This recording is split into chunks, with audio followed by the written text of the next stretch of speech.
السلام عليكم ورحمة الله وبركاته. النهاردة هنعمل بسكوت الكونو بطريقة مميزة جدا وبحشوة مميزة جدا، والطريقة سهلة وسريعة وما بتاخدش وقت. انا هنا كده سيحت شوكولاتة سودا وشوكولاتة بيضة. طريقة تسييح على البخار، انا عاملة فيديو تقريبا الاكلير، عاملة تسييح الشوكولاتة فيه عملي يعني. لو عايزين تعرفوا انا بعملها ازاي برضو ممكن تخشوا وتشوفوا الفيديو. انا هنا دلوقتي هغلف كل البسكوت بالطريقه اللي انتوا شايفينها دي، واحط في البسكوت من جوه شوكولاته كده واقلبها، وبعد كده هقلبها لتحت كده عشان تصفي الشوكولاته اللي فيها، عشان ما تبقاش فيها شوكولاته مثلا تقيله او كده بس. وهخلص بقى الكميه دي وهحطها في الفريزر عبال ما اعمل الحشوه بتاعتها. هي طريقه سهله وجميله مبتاخدش وقت خالص، ان شاء الله تجربوها وتعجبكم.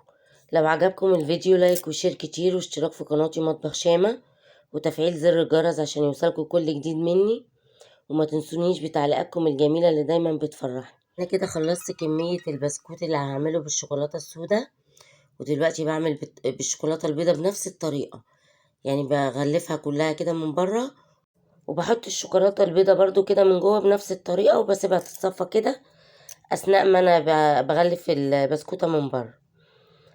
بعد كده بقى هنحضر الكريمة بتاعتنا، وحشوتها لذيذة جدا وسهلة وبسيطة وتكلفتها اقتصادية. الكريمة بتاعتنا هتتكون كوباية لبن متلج، كوباية مية متلجة، نص كوباية كريم شانتيه، نص كوباية كريمة لباني، نص كوباية كريم باستري. الكريمة اللباني على فكرة أنا بجيبها بودر، يعني ممكن من عند مستلزمات الحلواني تقولوا له أنا عايزة كريمة لباني بودر. وضفت معاهم 3 معالق سكر حبيبات عادي، وهضربهم كده لحد ما يوصلوا للقوام اللي انا عايزاه، اللي هو يبقى زي قوام الايس كريم كده. هنا انا كنت طلعت البسكوت من الفريزر، وهحشي بقى هحط الكريمه في كيس الحلواني وهحشي بيها البسكوت.